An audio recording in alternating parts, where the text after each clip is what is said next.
Well, let's go ahead and get started. Hello, everyone, and thank you for joining us. Welcome to Beyond the Hype, a practical guide to AI in corporate and travel expense. My name is Erik Mueller. I'm the founder and board member of Grasp Technologies. It's my pleasure to be your moderator today for today's conversation. As everyone's well aware, AI has been well-deserved buzzword for the past 2 years. It's been around for a while, but everybody's talking about it, everybody's using it. There's a lot going on. It's been called everything from revolutionary to risky for most of us managing travel and expense programs. The real question isn't whether AI is coming, it's how is it actually changing what we do today? Our goal in this session is to kind of move past the hype and focus on what's really practical, how AI is being applied in travel management and expense, what's real right now, what still needs to mature, and most importantly, how to make smart, low-risk moves to deliver really the most value. So. Joining me today, I've got three good friends from the industry, all with very complementary perspectives. Mike Duffy, VP of Product at Grasp Technologies. He's working to help build and deploy AI-powered tools for travel data analytics and automation. Jennifer Steinke, I'm sure who everyone knows, Director of Travel and Meetings at Fleet at Moderna. She's focused on really applying technology and policy innovation inside a global, really high growth company. And then, of course, Steve Clagg, who many of you know from Microsoft, who's now running a technology consulting business. He brings a wealth of experience in scaling these travel programs within very complex organizations. So let's go ahead and take that deep dive into separating the myth from reality. I think we're going to start with a poll first. Where are you in your AI journey? If you would, take a moment and please answer that, and then we'll move on. I'll give everybody about a minute or so to get their answers, or Peter, let me know when we're moving on.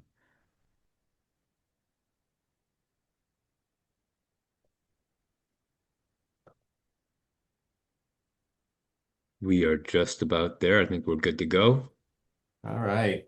So we're going to start with really magic or threat, myth-busting. So these are the answers, I guess. Where are you at in your AI journey? And not a surprise, I think we're all exploring and learning. It's really great to see such a huge number of people that are testing it in pockets within their organization and have not started and operationalizing. We're moving beyond pilots. That's interesting, but it's not unexpected. So AI is everywhere right now, but so are the misconceptions. So we're going to spend about a half hour, starting with some myth bustings. I'll throw out a few common beliefs, and I'd love to hear each of our panelists give their perspective on what's true and what's not. So really, myth number one, is something I am fascinated by, which is AI is unbiased, or in some cases we hear the exact opposite of that. AI is very biased. And there's the public perception, plus there's the private within organizations. They're kind of different sets. So, Mike, you want to maybe kick us off and tell us what your thoughts are around the bias? Yeah, sure. Thanks for that. I agree. I think that is, a common discussion, and it seems kind of very polarized. And I believe it's a bit of a misconception, that the technology is either unbiased or inherently biased. The reality is that AI is not designed to be biased. It's not born biased. It learns bias from the data we give it. And in the corporate travel, you see this in very real scenarios. So, if you train a model to flag, say, like unusual hotel spend, but the historical data reflects outdated travel policies, like certain traveler groups who may have been approved for lower budgets, the AI may learn those patterns and consider that the norm. Or you could have bad data that shows, hotel spend in the wrong currency, throwing off numbers. We do see that often in terms of bad data. Forecasting models trained on, pre-pandemic travel patterns, they could overproject, travel for weekdays where there was historically a lot of road warriors. Now, there's a lot more of a hybrid work shift. So the AI may still assume the old pattern unless you correct it. So the bias really isn't the algorithm per se. It's more the historical record that we're teaching it. And so that's why I feel like the human oversight is very critical. It's AI in this stage, it shouldn't be making decisions in isolation. It needs to have someone interpreting that context, and people bring that judgment, that nuance, and fairness, to the algorithms that they simply can't do. So that's my thoughts on it. Yeah. Jennifer, Steve, do you guys have any thoughts, comments on that as well? Yeah, Do you agree with Mike? I would add the corollary to like bad data leads to bias is the lack of data leads to hallucination, which is another form of misinformation. Like, so I've seen it many, many times. And it's usually, I'll give you a case study example. Well, actually, case study of a case study. When I was using AI to evaluate case study definitions and look for matching examples in industry for specific use cases, it was coming back with reports of impact. Like, we reduced operational costs by 80% by implementing this specific use case. That didn't exist. And you can even challenge AI on its sources, and it will actually fess up that, oh, I'm sorry, that wasn't a real example. That was a hypothetical. So you kind of have to be aware of that. And then you take AI recommendations and output as directional rather than absolute truth. That's an important sort of training and understanding and perspective on it. Yeah, I've seen that with too. You can embed that in your prompt, right? Hey, please validate your work, or so on and so forth. So what about you, Jen?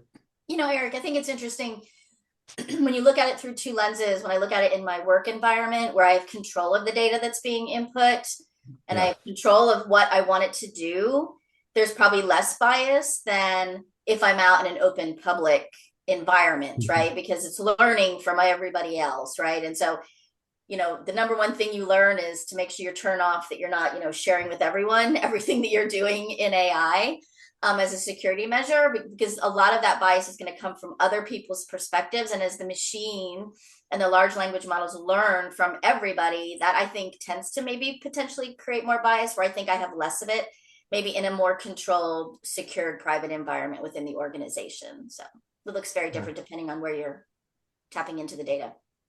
Yeah, what I heard from all of that is that in controlling the data that you're feeding your AI, you can control bias and you can eliminate bias or constrain it, or the hallucinations. I think is a great point, is with a smaller subset of data could produce those hallucinations. You need to kind of prompt against that. So.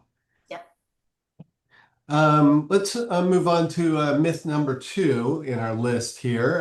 AI is too expensive for only large corporations. This seems like the perfect thing for Steve to address or talk about. Is it too expensive and only for large companies? Absolutely not.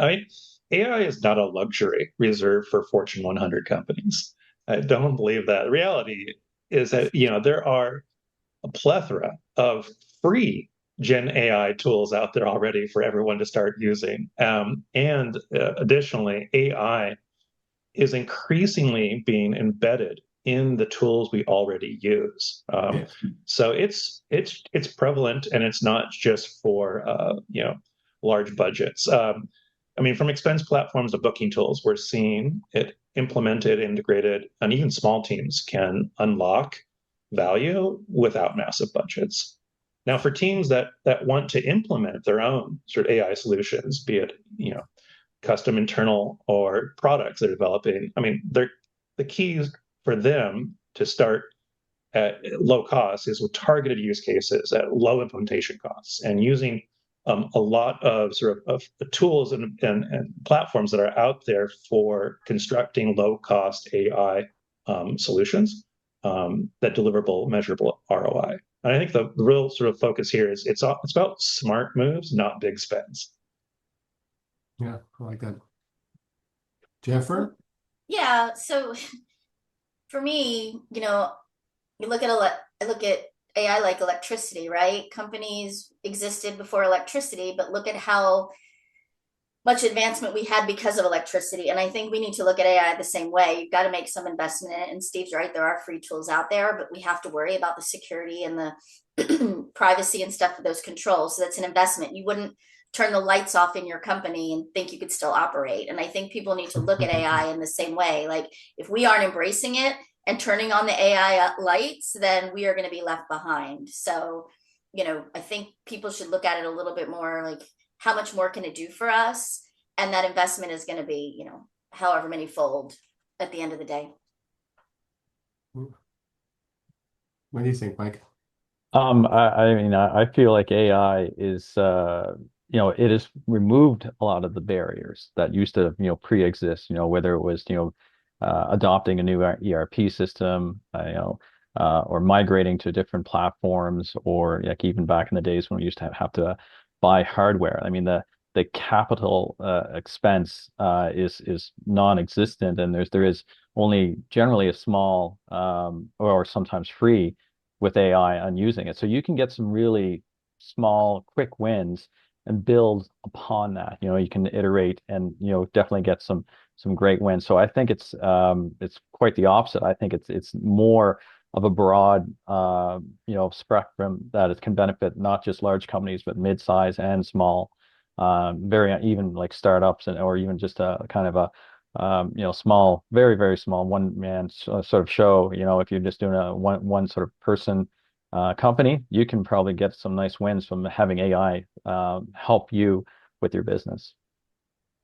Yeah, I mean, I haven't seen any, and again, I haven't been exposed to large scale companies, but I can't imagine that the tools, even if they're deployed on a person by person basis, still relatively expensive, less than a Netflix membership or something like that, right? But you're buying it for all of your employees. So, Yeah, just to that note, just to qualify, I mean, I know I emphasize the free tools, but there's a lot you can do initially. And if you do need to upgrade to a premium tier of AI tools, you can, you can prove the ROI with the free service capabilities, right? And if you hit that ceiling, I mean, you will see, I mean, I'm certain you will see like a 10-to-1 ROI in productivity gain that will easily justify a budget for a premium service tier if you need it, right? So yeah, I completely agree. yeah, it has a huge value. So, let's move on to our next one. AI will replace humans.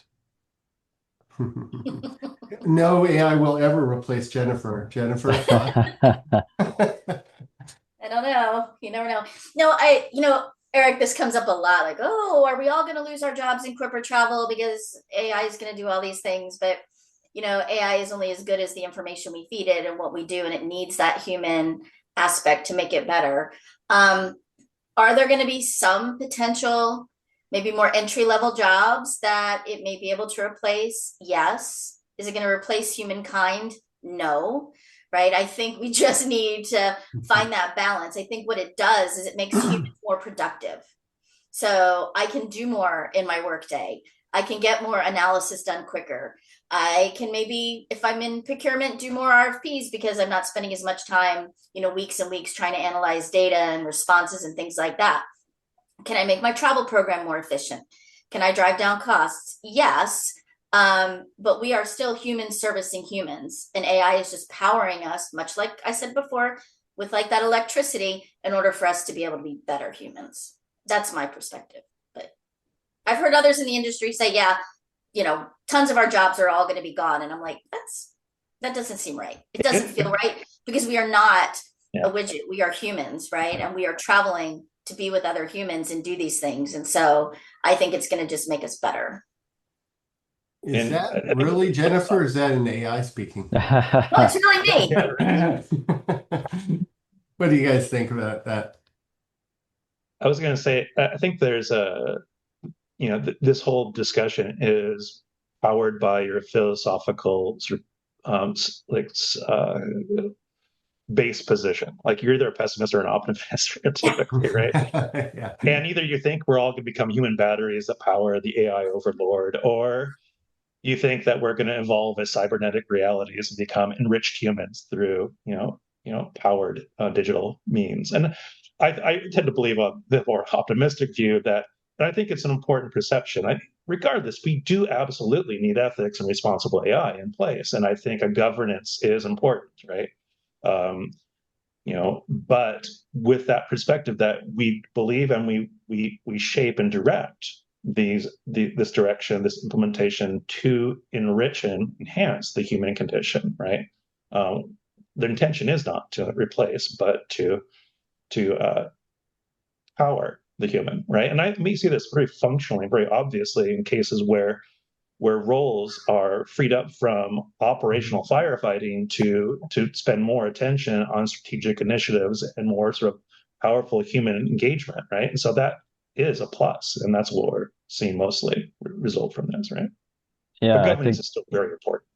I agree. I think humans will still be needed to do the more value added tasks versus sort of some of the other items that AI could take on. And even before AI, we've been doing this for hundreds of years. Where a machine or a tool can do it, not too many people. I mean, we have dishwashers, so they can reduce the amount of work we have there. Or even back when we used to have cash, you get go to a bank machine or ATM, and instead of a teller doing them, it's the machine that's doing it. In fact, if I went to a teller now to count cash, if I was to carry cash, I don't know if I'd feel as confident as the machine. But it's one of those things that I think it's just the AI will start taking some tasks that will be less of value, but they can do it in the background and help augment the value that people bring.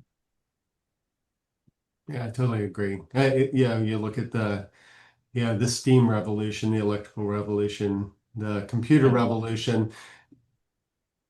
Jobs will be eliminated, but it's not that work won't be there for the people. It's just the roles will change, right? So people will just need to move into different skill sets, different things. Thing is, they have a lot of knowledge and capacity, and using these tools, there's a lot more that they can probably do. It opens up other opportunities. I mean, I use it for art, math, programming, everything, music. It just enables a lot of things and shortens the time of execution on things, which is great.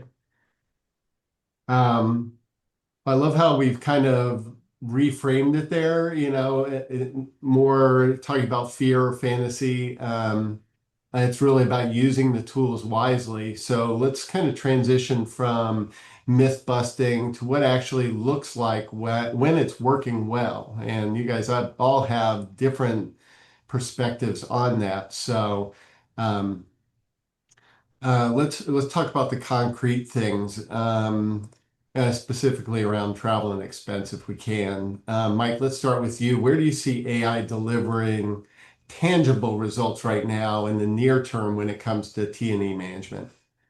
In the near term, I mean, I feel like, and it's happening today, predictive analytics, forecasting spend, what's my travel spend anticipated to be in the next quarter?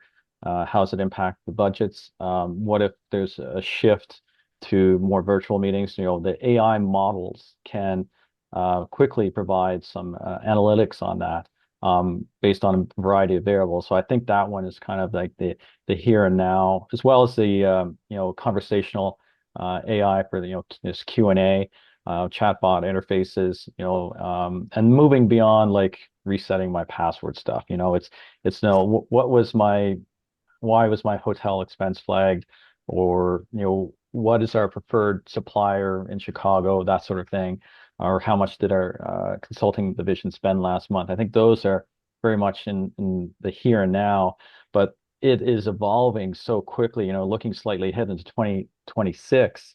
I feel like, deep benchmarking, agentic AI, those are going to be really impactful. So, benchmarking, comparing T&E program to against truly comparable, companies or other policies, not just generic benchmarks. Though, AI can do those comparisons dynamically and very, specific, fine-tuned. And Grasp is well positioned to help there too, because, particularly in North America, where 20% of all the air tickets flow through our systems. And then, there's that agentic AI where, things get quite interesting too, where we may see specialized AI agents handle roles like a traveler agent that solves trip issues real time. It could be an advisor agent, to help booking an optimal itinerary. A travel, manager agent that helps audit and compliance checks. And maybe even, a TMC account manager agent, to help the TMC, provide insights to the corporate through quarterly business reviews, certainly things like that. So there's a wide variety of things that could be happening in as soon as 2026. Yeah. Jennifer, Steve, what are your thoughts? How are you seeing it? Well, I mean, we're using it and we're building out my platform, Tammy, which is our travel meetings intelligence, right? So we're trying to do all these things where we're going to have a better booking experience that's extremely personalized and much more streamlined than any booking experience out there now, whether it's even sending an email to an agent or going to your booking tool. It cuts down the time by more than half, right? So we're automating where we can then, bring the booking process to be more contextual. What should it cost? What should you be doing? What is in policy? How do we take in the traveler's preferences and mold that into an offering of sort of a policy of one? That's just in the booking side of things. And then we're integrating all of our expense data with our book data and saying, these are the benchmarks based on just our own spend. This is how much you should be spending if you're going on this trip. And if it's way higher, then okay, like what's happening? Is there something in the market? Should you change your dates? And giving our travelers more information at their fingertips when they're trying to make these decisions around what they're doing in travel. And us also supporting sort of the preferencing and the personalization of, travel and that human aspect of it. So, I mean, we're really looking at how to improve the experience. I think the biggest thing everyone really needs to embrace right now is what we're building with AI, whether it's me or anybody else, is not necessarily just about today's travelers. It's about all of the future travelers that are coming into the workplace that are going to expect to have these types of experiences. And if we take, our foot off the gas when it comes to thinking about that, then we are going to have more problems in, the managed travel space than we ever have, because our travelers are just not going to accept these archaic technologies, and AI can help drive that change. Since you're implementing these things, are the tools that maybe it's what's the percentage of how much of this tech that you guys are rolling out, is it collaborative with the travelers or the agents or whatever, and how much of it is autonomous?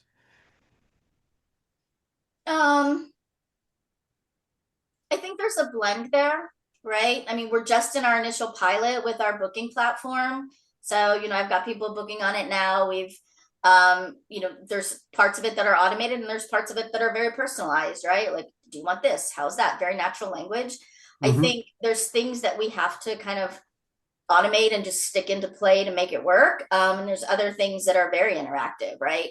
We're still looking at how we use agentic AI to connect some of the pieces. So some of it's manual uploads, and then telling and prompting and doing that. I think eventually we'll be able to automate some of those processes. But we have to remember that, while AI has been around for a long time, it's still in its infancy.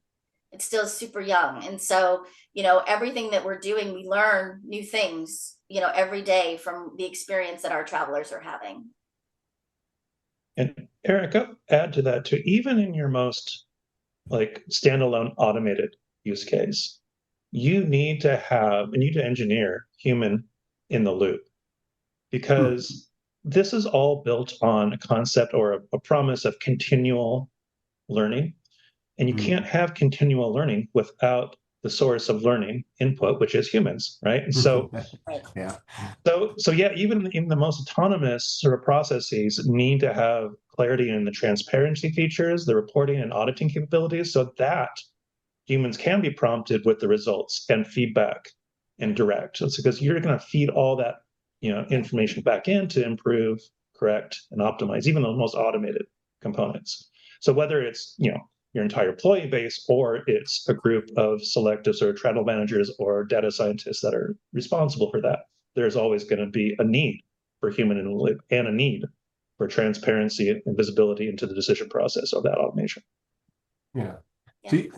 Yeah, I totally get that. You've seen this kind of at an enterprise scale. What use cases are you seeing, or did you see at Microsoft for implementing this kind of technology in travel and expense? Yeah, there's several examples. But let me speak to a couple of them. I think predictive insights, supplier strategy, and risk management are some of the bigger ones I can speak to.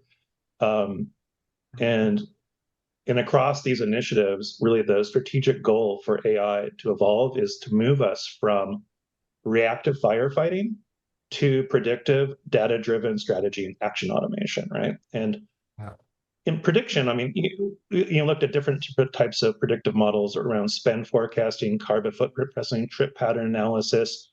But one that was particularly interesting at Microsoft is we had employed predictive models, and they were leveraged to mitigate impacts of flight disruptions, right? And these were integrated flight risk evaluations at point of sale and also post-booking up to the time of flight. And as risk was evaluated, the employee was informed they could make sort of intelligent database decisions about their options of flights to pick based on the potential and risk. And then as that risk potentially could change up to the time of flight, they were informed when the risk changed or shifted, right? And then they're also presented with low risk alternatives in the case that the one they had chosen was high risk to disrupt. And this enabled not only employees to get ahead of the curve on rebooking if needed, but also empowered the travel managers and travel agents at proactive servicing, staffing, and traveler management needs. And even was applied to event management scenarios when we had large events with large number of people coming into an event. The travel management team were using predictive analytics. They're piloting the predictive analytics to help identify and scale up quickly to servicing a group of users. We had, for example, a flight from Las Vegas to London that was heavily disrupted, and they utilized this tool to be ahead of that game and have alternative flights lined up for those travelers or hotel rooms booked for them if they had to stay overnight for another flight. Yeah, and I think your point's well made, which is the predictive versus the reactive scenario, right? And that's always been a big challenge in the travel industry. It seemed like anytime we had a big travel industry conference, that's when something would happen, right? Well, we're all out of the office, either governmental or environmental or something always seemed to happen during GBTA or whatever, right? An earthquake or a volcano or, who knows what, So and it's obvious, and a lot of times I remember hearing that, we just don't have the staff to keep up or to address these things post, event, right? So everyone did the best that they could and they did a great job, but it's nice now we have these tools that can kind of work alongside us to mitigate some of the future problems and post event. So, and Erik, let me give you oh, sorry, go ahead, Steve. I was going to say one other example aligns to the other point about sort of supplier strategies, and I think this is really helpful and a good example where we used AI to process hundreds and hundreds of employee survey responses, right? And we transport all that free unstructured text and their sort of their free feedback on air and hotel suppliers into structured metrics, that is issue category analysis or derivation, sentiment, satisfaction ratings.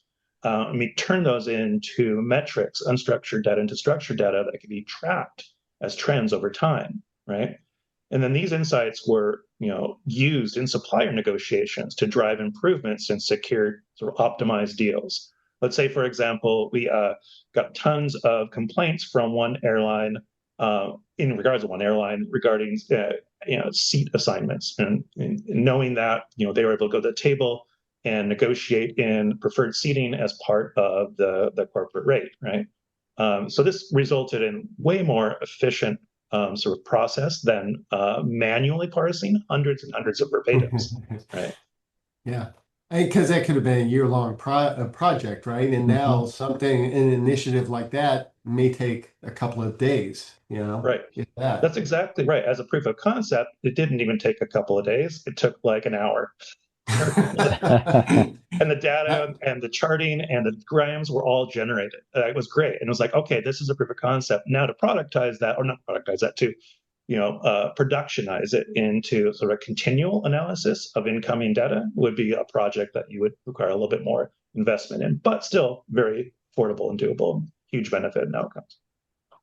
This is great, everybody. These are all very obviously practical, not futuristic kind of use cases that you guys have seen or are implementing, and it's good because what I'm hearing too is that there's, the data is getting cleaner because of AI, and the human input is helping guide that. So, all of these utilizations or implementations require, good data. So let's talk about that, because AI is only as smart as what you feed it. So, we talk garbage in, garbage out. It's never been truer with AI. So let's unpack why data quality and trust matters so much here, because that's something that could undermine the adoption of AI, would be bad information or bad user experience, right, when interacting with these tools. So, Mike, what's the biggest data challenge you see in companies when they really first start experimenting with AI? Well, I think, Steve, I loved his story there. That was fantastic. It's really taking the unstructured data and making it structured, and then, improving the quality of that data. And that's the biggest challenge for the companies that we're hearing. And data is fuel for AI. I think everyone's heard that before. And so if the data is inconsistent, incomplete, fragmented, you're going to kind of hit a wall pretty quickly. AI will be happy to learn anything you feed it. And so if it's fundamentally flawed, your outcome's going to be the same. And so jumping into an AI pilot, but then later realizing your underlying data isn't normalized or cleaned, like supplier names not matching, cost centers not mapped, or forms of payment not standardized, and then you're going to run into some problems. So, having good data means, the AI workflow can immediately increase its forecasting predictions, making those more accurate. Anomaly detection, becomes more meaningful. Benchmarking, becomes really truly comparable. And so it has like a very compounding effect, and poor data stalls everything. So really, I think it is, as a foundation, and it also future proofs, for any AI initiative you do later on. So even if you're just kind of testing the waters, if you have good data now, whatever that might be now will still be a benefit. The data will still be a benefit in the future as well. So setting that up for success is really important. Very cool. Thanks, Mike. Jennifer, we've known each other a long time. Trust is a big thing for you with people. So how do you help your teams trust AI-given insights? And what's your trust level with AI? So I think everyone should be in a state of trust and verify, right? Like, you need to look, don't just assume that it's correct, because it will hallucinate or will do things like that. What we've been asking is, like, we use AI, not just in the travel space, but in our organization as a whole. We're very, very active AI user base. We're using it every day. And we are very cautious to say, all right, is that good data that we're putting in there? Or if it's not good data, what are we uncovering about how bad it is, right? When we put it in there, all of a sudden we're like, oh, that was dumb, that was an awful set.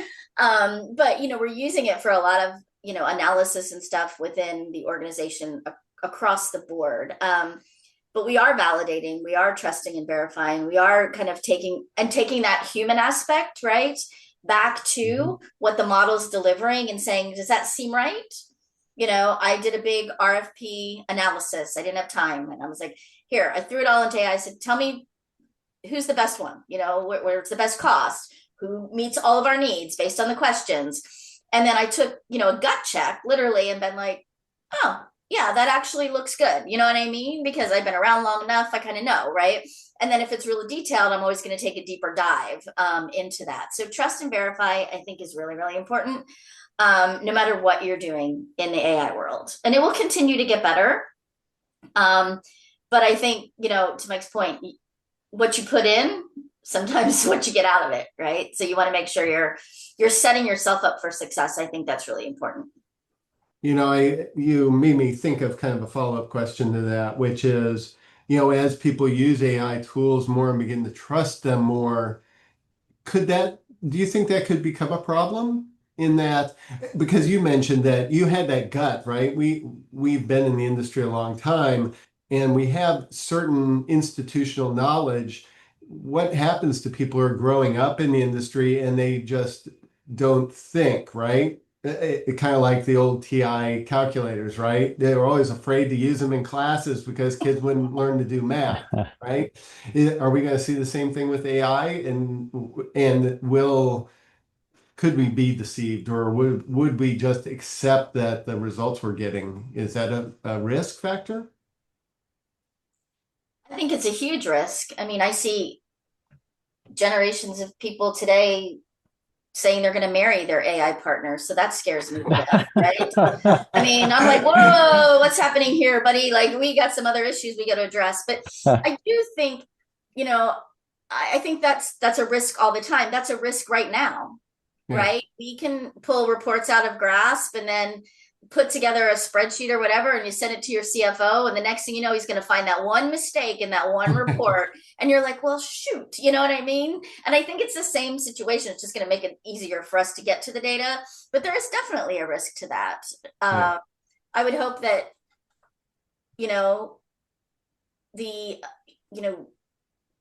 all of us humans will get to gather together and try to make sure that it's as better and as good as it can possibly be. I don't know. Humankind definitely have to have that influence there, I think.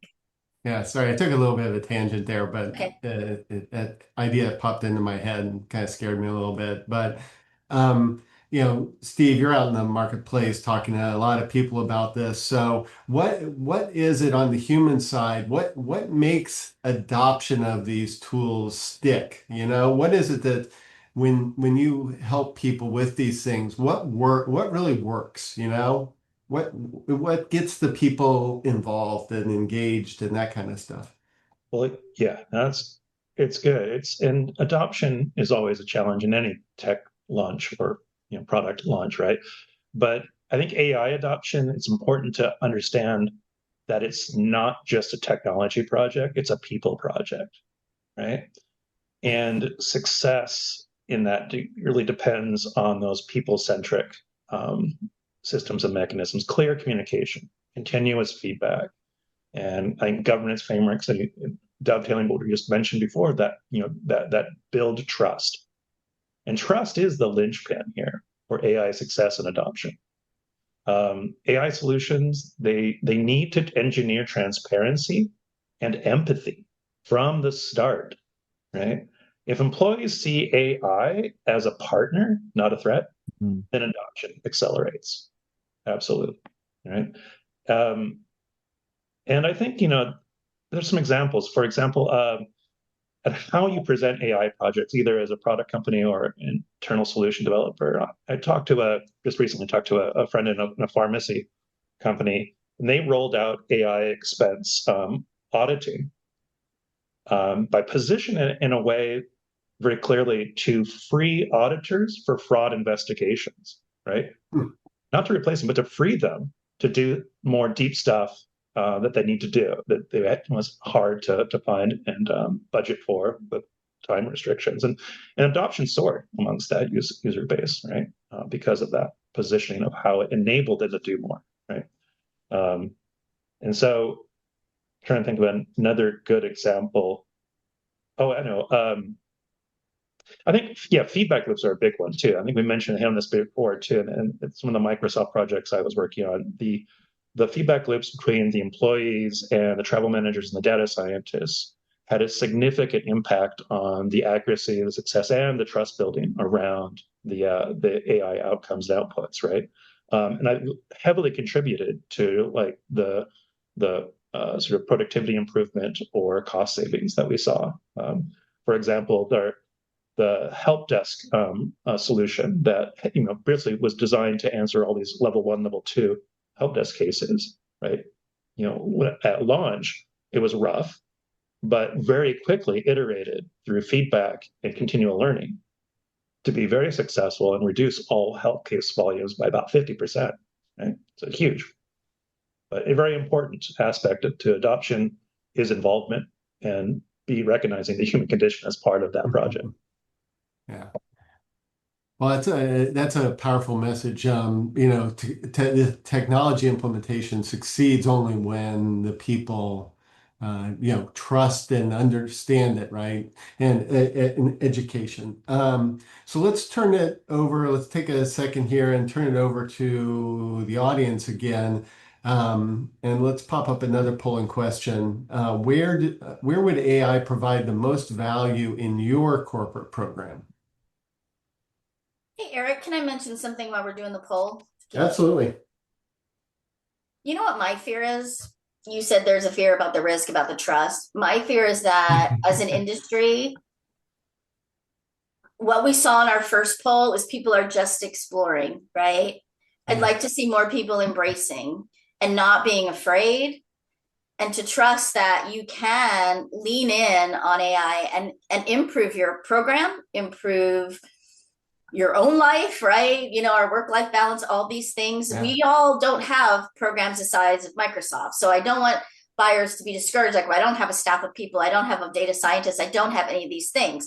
It's in those cases where AI can really be helpful to you, right? You can create some of those roles within AI to help you be better, do better, and I think really deliver not just for your travel program, but also for your travelers. And so I think if we can inspire each other to just, tip your toe in the water, if you're not already jumping in the deep end like I am, at least you're going to get somewhere on that continuum and really be able to change and prepare for the future. I think that's important.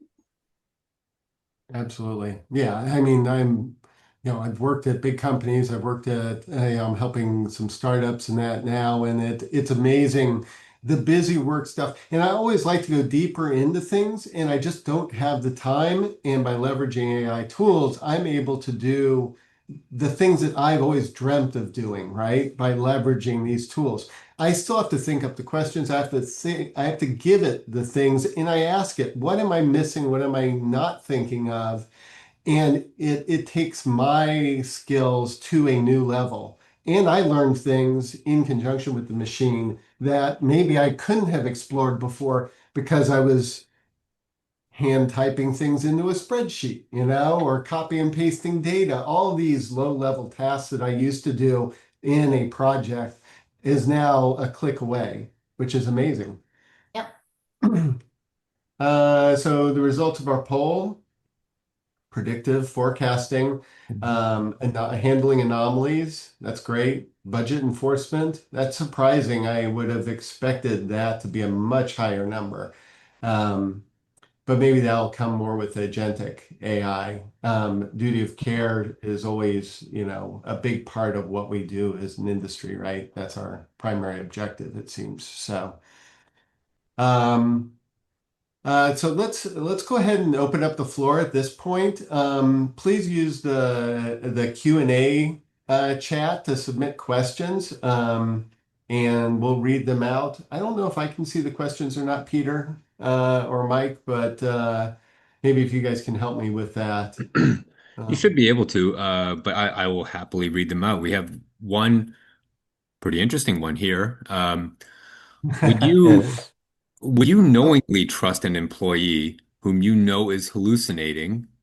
How do we then justify doing that with AI? I love that. It That is a good awesome. one. Best question. Wow. It's hard to answer, isn't it? Like, Yeah. I think sometimes you can get AI to admit that it's hallucinating and that it's making stuff up. You might not be able to do that with a person. They Right. might I would be say like, oh, AI not is brutally fun. honest in that regard. You're totally right. Right, exactly. I think framing the question is a little bit of a leader too. Obviously, Mm. obviously the answer is no. Like if you just define hallucinating as someone who's completely divorced from reality, yeah. But do people make shit up? Yeah, they do. Yeah, Totally. and you still trust them, right? I'm not Well, going to mention any obvious names, but it happens. And so I think trust isn't really about truth; it's about feelings. Yeah. But that does well, not the mean trust and verify responsibility. comment that I heard earlier is the same with people and the same with AI. Then is just you can't just take people at face value Right. sometimes, right? You build trust over time. So And the hallucination might be a result of other factors too. If it needs more context, would it give that same response? Or if like different data set, different LLM, what is causing that hallucination? Maybe it is something that could have been preventable. So maybe it's something that could be configured or adjusted, more easily than say a human. yeah. And I find that a lot of times it's my own fault. My prompt was just poorly worded or it wasn't inclusive enough to give the AI a frame of reference, right? A lot of times it's helpful to seed it with, hey, research this, research that, research that. Now look at it through this lens as an expert in X, and you can build your prompts that way and get fewer hallucinations, right? By just being clear. I have the same problem with my wife, right? If I don't give her the whole picture, then we're arguing about something and we both are talking about two completely separate things. Yeah. So, Well, um, that corollary to that is how do you train your executives, right? They ask these like pretty blanket questions and they demand you to get something done, but they don't give you all the details, all the ambiguity, right? Along yeah. there. You should Um, train them better on working with AI, then they'll work better with the people. yeah. I think we've got a question for Mike here. Will Grasp eventually be linked to an AI platform where we can ask for specific data and AI will pull the reports for us? The answer is What's the definitely. AI roadmap look like for So you, Mike? that's a definite yes. So whether that will be the end of the year or the early in the new year, that will be available. Our focus is to make sure, and we just, there's some conversation earlier, the hallucinations and that sort of thing. We want to make sure the output is strong. I mean, we pride ourselves in the strong data. And so if there is an AI getting that data, and giving the output, we just want to make sure it's rock solid. So that is coming soon. So a follow-up to that is this is about connecting AI to the data in that Grasp houses. What about supporting AI outside of Grasp and other applications and things of that? What's that look like? Yeah, so that's interesting too because it's curious. I think this will be kind of an evolving question because and maybe this I wish I had this in a poll now that we're kind of discussing it, but so would it be beneficial for Grasp to have an LLM versus say a generic one or say one that's outside of Grasp, or would each company want to have their own sort of LLM trained on their specific needs? Or is it being trained on more of a generic broad base, or is it both? So looking at, sort of Jen and Steve here, like get your thoughts on that. I'm kind of, pushing it back to the group here. Would you want to have your own AI trained the way you want it trained and then have it supplemented with, say, industry data, like Grasp would have? Or is it just generic overall?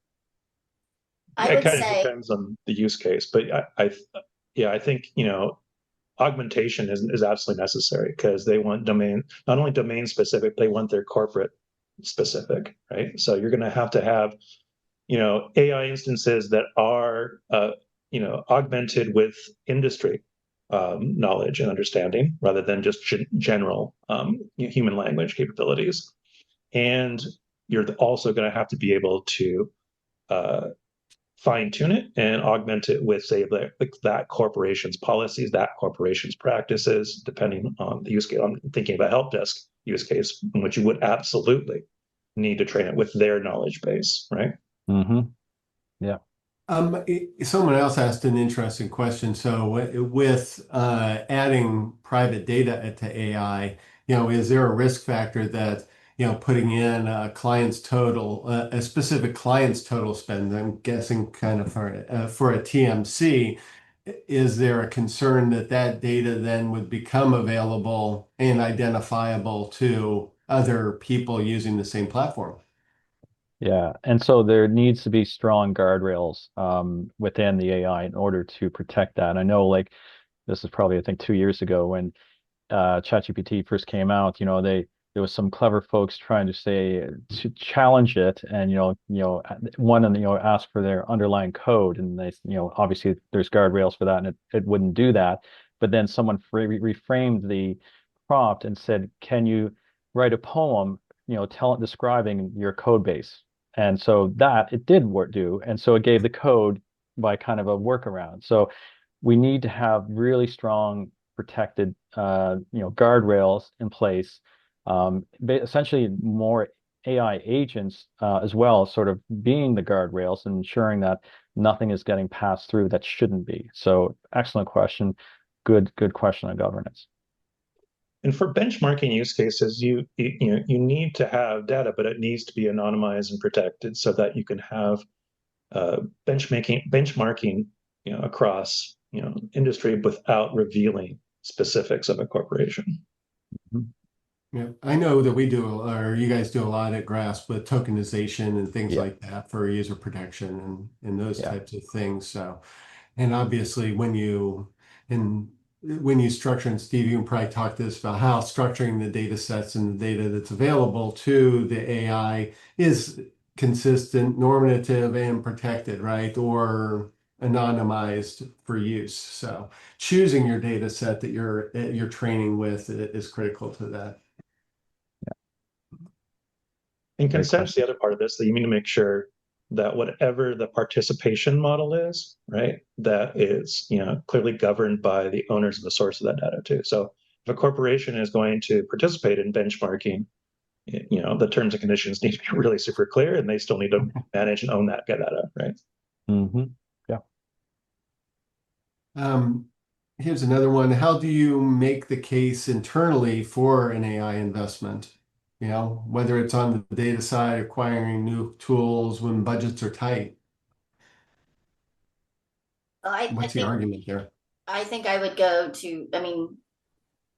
I would look internally in my organization. What are you already doing? Because I would doubt that there are very few companies out there that aren't doing some sort of investment in AI. So find out what you've already got at your fingertips and that are available to you, because you may have everything that you need right there to accomplish what you need. I'm currently in a budget discussion around, some agentic stuff that I need, right? And it's like, well, where are you going to get the money from? I'm like, well, if I don't have the money, then I can't do this. You know what I mean? So it's kind of that, cat chasing its tail thing. We're having those conversations, but, we, again, like I mentioned before, are a very AI first company. And so those conversations might be a little bit easier for me than others, but break down what you need. Like, what is it that you really want to accomplish? If you are a small program and you go out there and say, I want to build a whole new AI booking tool and I want to do this and I'm going to do that, they're going to be like, what's the ROI here? Right. And then it's hard to really, validate that. Like, what are you actually going to get out of it? But if it's like, hey, what AI tools do we have? Because I want to do this type of analysis. Do I have resources internally that can help me? That's a good place to start, right? So sometimes smaller chunks makes it easier to tell a bigger story over time when you then want those bigger dollars, because you've actually proven the ROI within those smaller chunks. If that makes sense. Yeah, I see Steve nodding a lot there in the background. Yeah, that's dead on. I think that, you start internally, you understand your goals and objectives the best, and then shop around internally with other teams that are doing, because you're not alone. You're absolutely not alone. In fact, if you're in finance and procurement, very likely there's already infrastructure level work being done in the space. And so you become a stakeholder in that process. And if there are governance teams that are sort of pipelining AI projects in your company, become a stakeholder and get to that table so that you can participate both in the company-wide services as well as your particular specific use cases. I think that's an opportunity to get resources as well as tap into what's going on. The other approach, this is, as I mentioned before, leverage everything that's free and use the free to demonstrate value. And then that value and presentation gets you potentially the budget for any specific.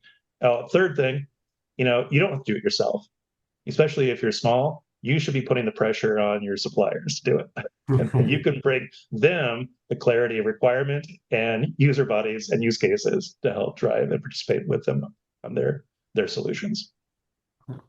Just be careful, free.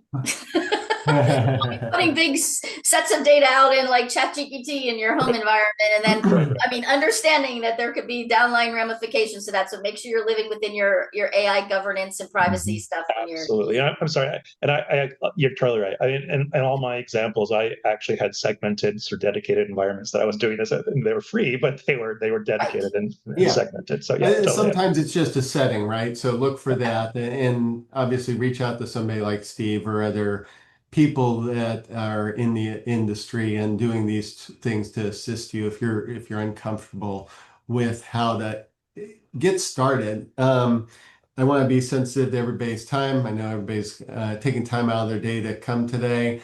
So the big things that I heard was, AI in corporate travel and expense isn't about replacing people. It's about empowering them. It sounds like AI's best use case is just automating repetitive work, strengthening compliance, detecting fraud, forecasting spend. But it has to start with clear data, clear intent, and human trust. Big thank you to Mike, Jennifer, and Steve today for bringing their depth of experience and honesty and fun to the discussion. And thank you to all of you. I see a lot of clients and friends on. We appreciate you joining.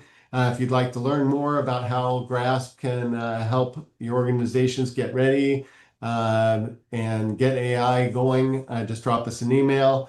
And feel free to, I hope it's okay, contact the panelists, if you have a relationship with them. If you'd like an introduction, feel free to reach out to one of us. And I'm sure we're all willing to help you any way we can to get started with AI. So until next time, stay curious, stay thoughtful, and keep looking beyond the hype. Thanks, everyone. Thanks, Erik. Thank you.